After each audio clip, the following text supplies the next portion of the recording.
नमस्कार बच्चों, स्वागत है आपका मेरे YouTube चैनल पर। पिछली वीडियो में हमने कक्षा 10वीं की मैथ की प्रश्नावली 1.1 को हल किया था। आज की वीडियो में हम प्रश्नावली 1.2 को हल करेंगे। तो जैसा कि आप देख सकते हैं, प्रश्नावली 1.2 का हमारा पहला प्रश्न है, सिद्ध कीजिए कि √5 एक अपरिमेय संख्या है। तो पहले तो हमें समझना होगा कि अपरिमेय संख्या होती क्या है। आपको दो शब्द मिलेंगे, परिमेय संख्या और अपरिमेय संख्या। तो परिमेय संख्या ऐसी संख्याएं होती हैं जिनको हम p/q के रूप में व्यक्त कर सकते हैं, यानी जिसको हम p/q के रूप में लिख सकते हैं इस प्रकार से कि यदि हमने p/q के रूप में लिख लें तो यह संख्या परिमेय संख्या होगी। और जहाँ पर q बराबर नहीं होगा 0 के, क्योंकि भाई कोई संख्या जैसे p की जगह पे हमने 3 लिया और नीचे 0 लेंगे तो ये बन जाएगा अनंत। तो q बराबर नहीं 0 होना चाहिए, बाकी p/q क्या हो जाएंगी, हमारी परिमेय संख्या हो जाएंगी, जिनको हम p/q के रूप में लिख सकते हैं। अब जिनको हम p/q के रूप में नहीं लिख सकते वो हमारी अपरिमेय संख्या हो जाती हैं, जैसे कि ऐसी संख्या रूट वाली जिनका रूट पूर्ण रूप से बाहर ना निकले, ये अपरिमेय संख्या हो जाती हैं। पाई एक अपरिमेय संख्या है, तो ये हमारी अपरिमेय संख्या हो जाती हैं। अब हम देखेंगे, हमारा सवाल है कि सिद्ध करना है कि √5 एक अपरिमेय संख्या है। तो क्या करेंगे, जब भी आपको ऐसा सवाल दिखे तो आपको क्या करना है, इसका हमेशा उल्टा मान लेना है। यहाँ हमसे सिद्ध करने को कहा गया है कि √5 एक अपरिमेय संख्या है, तो हम यहाँ पर इसका उल्टा मान लेंगे। क्या करेंगे, कल्पना, हल लिखेंगे आप पेपर में, हल के बराबर में लिखेंगे, कल्पना करते हैं कि हमसे कहा गया √5 एक अपरिमेय, तो हमने कहा √5 परिमेय संख्या है, √5 परिमेय संख्या है, हमने उल्टी कल्पना कर ली। ठीक है, इतना करने के बाद अब यदि √5 परिमेय संख्या है तो हम √5 को बराबर p/q के रूप में हम लिख सकते हैं। अब मैंने आपको बताया था कि q बराबर नहीं होगा 0 के, यदि p/q के रूप में लिख रहे हैं तो q बराबर नहीं 0 के होगा, तथा p और q जो भी नंबर रहेंगे, p और q पूर्णांक होंगी। पूर्णांक संख्याएं कौन सी होती हैं, ऋणात्मक, धनात्मक और शून्य शामिल कर दिया जाए तो पूर्णांक संख्याएं होती हैं। केवल यहाँ पर हमें q बराबर नहीं 0 के, ऊपर तो 0 हो सकता है। तो p और q पूर्णांक होंगे तथा सहअभाज्य हैं। p और q पूर्णांक भी होंगे और सहअभाज्य भी होंगे। अब सहअभाज्य क्या होता है, तो ऐसी दो संख्याएं जिनका HCF 1 हो वह सहअभाज्य संख्याएं कहलाती हैं। जैसे हमने माना कि 5 और 9, तो इनको देखो, इनका दोनों का कॉमा HCF निकालेंगे तो 1 आएगा। तो जिन संख्याओं का HCF 1 होता है वो हमारी सहअभाज्य संख्याएं कहलाती हैं। अब इतना करने के बाद हम देखेंगे कि इसका हम क्या करेंगे, √5 के नीचे कुछ नहीं है तो 1 तो रहता है, ये सबको पता है, तो इनका हम त्रियक गुणा कर देंगे तो आ जाएगा p बराबर √5q। अब इसके बाद हम करेंगे दोनों पक्षों में गुणा करने पर, इस प्रकार से लिखेंगे हम, दोनों पक्षों में गुणा करने पर, तो दोनों पक्षों में वर्ग करने पर, गुणा नहीं, दोनों पक्षों में वर्ग करने पर, तो यहाँ पर हो जाएगा, हम p को भी वर्ग करेंगे और यहाँ पर √5q का भी वर्ग करेंगे। तो भाई p का वर्ग हो जाएगा हमारा p², p का वर्ग हो जाएगा हमारा p²। अब √5q का स्क्वायर मतलब क्या होगा, √5q का गुणा √5q में करना है, तो √5 का गुणा √5 में होगा तो कितना हो जाएगा 5, और q का गुणा q में हो जाएगा तो यहाँ पर हो जाएगा 5q²। यहाँ आपको समझ नहीं आया तो हम रफ में देखते हैं क्या होता है। √5q का मतलब होता है क्या, स्क्वायर का √5q इंटू √5q। तो भाई नंबर्स का नंबर में गुणा होगा और पद का पद में होता है, तो √5 हो जाएगा 5 और q का गुणा q में करेंगे तो q² हो जाएगा। फिर इसके बाद हम देखेंगे तो क्या होगा, यदि हम यहाँ पर ये गुणा में लिखा हुआ है इसका हम पक्षांतर करें तो क्या आ जाएगा, p² अपॉन में 5 आ जाएगा बराबर q² की।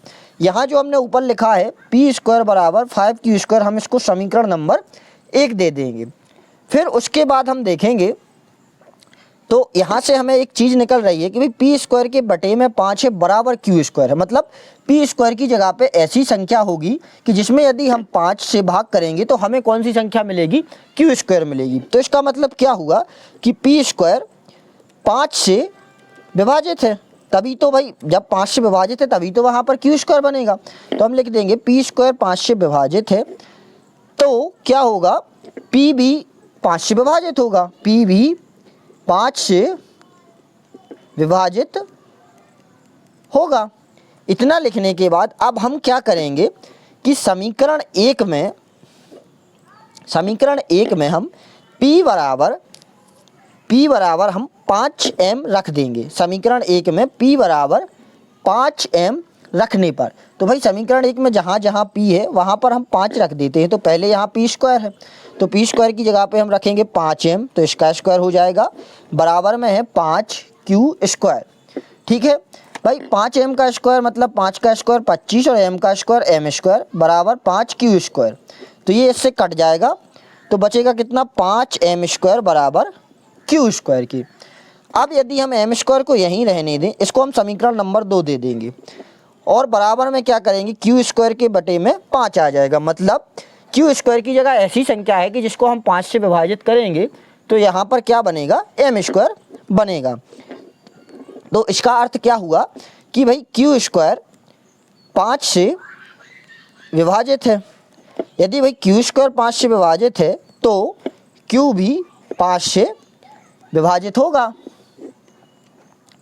5 से विभाजित होगा। अब यहाँ पर आपको मैंने स्टार्ट में बताया था कि P और Q सहअभाज्य संख्या हैं, मतलब P और Q का जो HCF है वह 1 होना चाहिए। लेकिन यहाँ हमें एक चीज़ देखने को मिल रही है कि भाई P भी 5 से विभाजित है और देखो यहाँ पर P भी 5 से विभाजित है और यहाँ पर हमने देखा है कि Q भी हमारा 5 से विभाजित है। मतलब P और Q दोनों 5 से विभाजित है, मतलब P और Q का HCF क्या बना, 5 बना। इसका मतलब P और Q सहअभाज्य संख्याएं नहीं है, और सहअभाज्य संख्या नहीं है तो इसका मतलब P बटे Q परिमेय संख्या नहीं है। कौन सी संख्या होगी, अपरिमेय संख्या होगी। हमने यहाँ पर देखा है कि यदि भाई P बटे Q परिमेय संख्या है तो इसकी शर्त क्या रहेगी, Q बराबर 0 रहेगा और P और Q पूर्णांक भी रहेंगे तथा सहअभाज्य रहेंगे। सहअभाज्य मतलब P और Q का जो गुणनखंड रहेगा, जो HCF रहेगा वह 1 रहेगा। लेकिन यहाँ पर P और Q का HCF 1 नहीं है, मतलब 5 है। तो P और Q सहअभाज्य नहीं है, और सहअभाज्य नहीं है तो मतलब इसका कि वह परिमेय नहीं है। तो इसका मतलब क्या हुआ कि यह कौन सी संख्या हो जाएगी, हमारी अपरिमेय संख्या हो जाएगी। अब हम यहाँ पर क्या लिखेंगे आगे पेपर में, तो यहाँ पर हम लिखेंगे समीकरण 1 व 2 में HCF बराबर नहीं 1 है।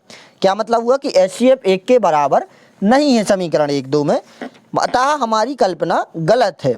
अतः हमारी कल्पना गलत है। अतः हमारी कल्पना गलत है। इससे सिद्ध होता है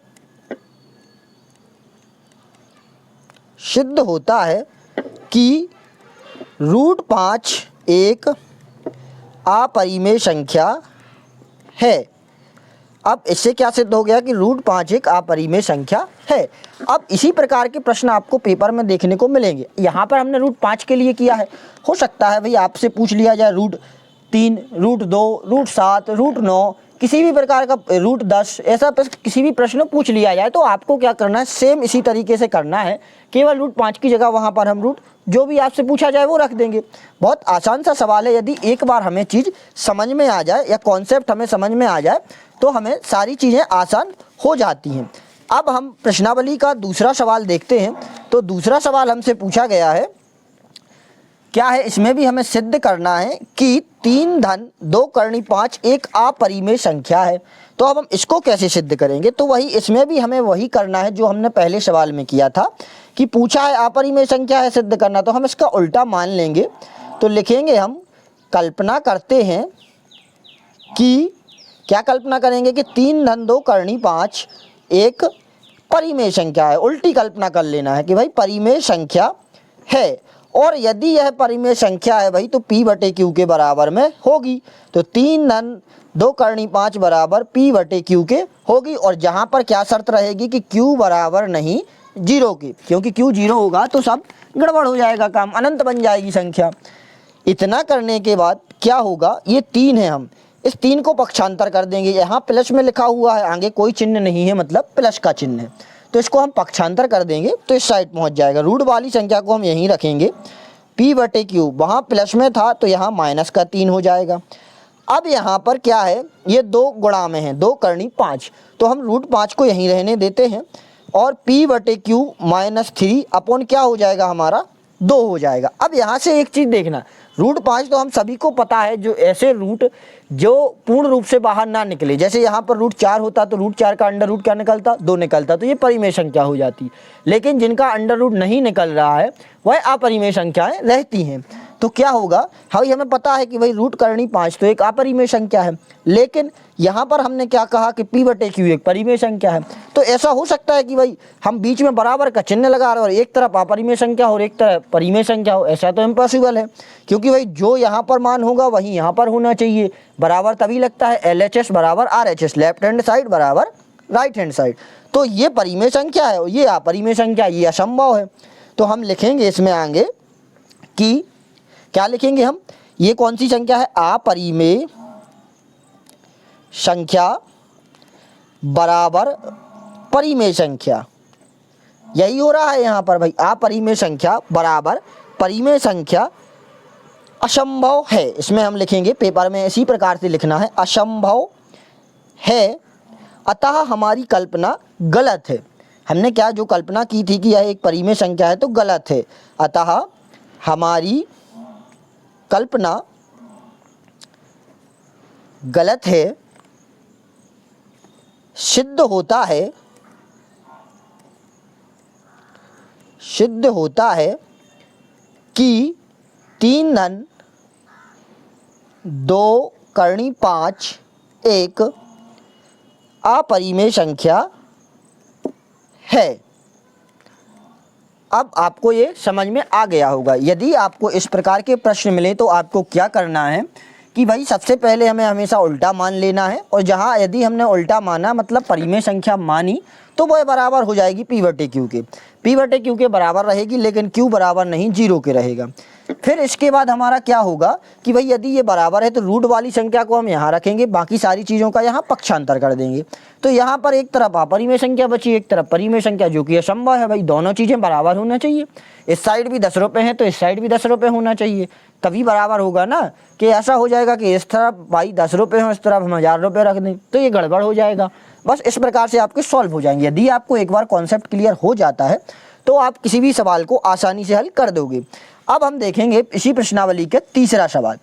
तीसरे सवाल में क्या है, सिद्ध कीजिए कि निम्नलिखित संख्याएं परिमेय संख्या अपरिमेय हैं। वही हमें सिद्ध करना है कि सिद्ध कीजिए कि निम्नलिखित संख्याएं अपरिमेय हैं। हम पहला वाला करते हैं, बाकी के 2 आप लोग करके आना कि कैसे हैं, करके देखना बनते हैं या नहीं बनते। तो हमसे क्या कहा गया है भाई, पहला वाला करना है तो इसका हम हल करेंगे भाई 1/2 है, सॉरी 1 करनी 2 है, तो हम इसकी हमेशा उल्टी कल्पना कर लेंगे कि कल्पना करते हैं कि 1 करनी 2 एक परिमेय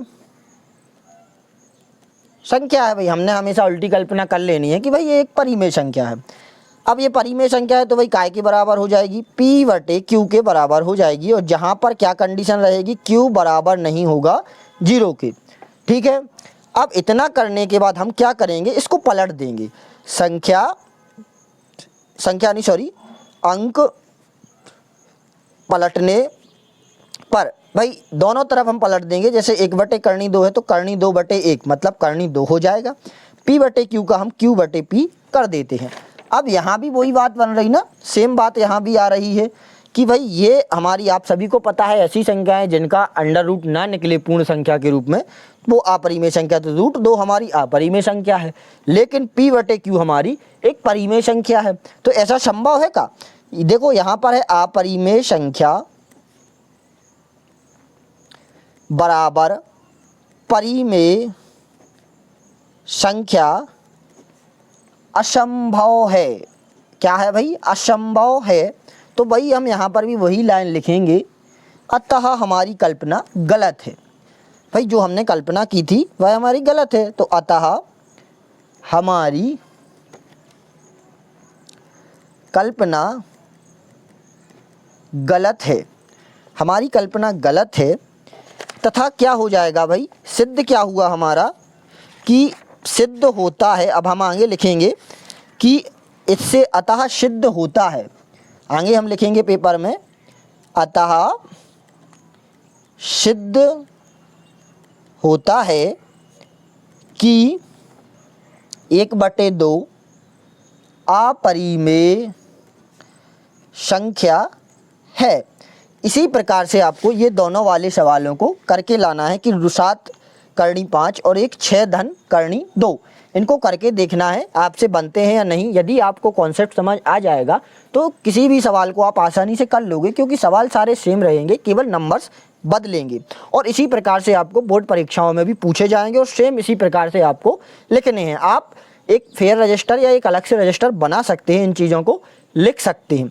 अब यहाँ पर हमारा पहला पार्ट है जो कि ख़त्म हो गया है। अब आगे की वीडियो में हम पार्ट 2 पर जाएंगे, उनके सवालों को हल करेंगे। आशा करता हूँ आपको ये सारे प्रश्न समझ आए होंगे और वीडियो अच्छी लगी होगी। वीडियो अच्छी लगी हो तो लाइक करना, चैनल को सब्सक्राइब कर लेना और बाकी अपने सारे दोस्तों के साथ शेयर कर लेना। धन्यवाद। मिलते हैं अगले चैप्टर में अगली वीडियो के साथ। धन्यवाद।